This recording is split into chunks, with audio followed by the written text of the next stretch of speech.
okay? Or in some way you carry forth their character, or you remind them of someone else. So that would be the argument for Jesus being ultimately the antitype, but ultimately Melchizedek being a type of Christ and not being Christ, because Christ resembles him, but that means he is not him. Number 5, Melchizedek is called, quote, a great man in Hebrews 7:4, but not God. A great man. And he is a great man. So much so that Abraham honors him. And Abraham is the man of faith, and he is the man of God. But when Melchizedek arrives, he seems to be the greater man and the greater man of God.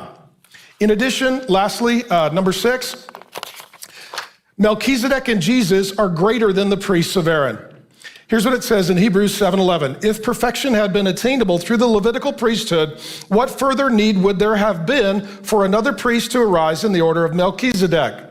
And so what it's saying is that the entire Old Testament sacrificial system, and it was centered in the nation of Israel, the center of which is the old city in Jerusalem.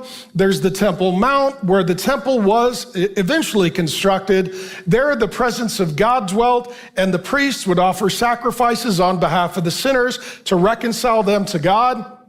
And what it says is that though that system was instituted by God, that system was imperfect, because the people who were working within the system were sinners and imperfect people.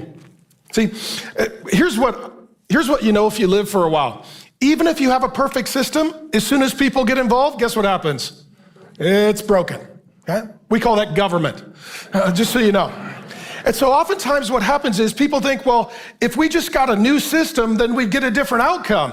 Even if the system is perfect, unless the people are filled with the Spirit and doing the job, it's still going to have a negative outcome.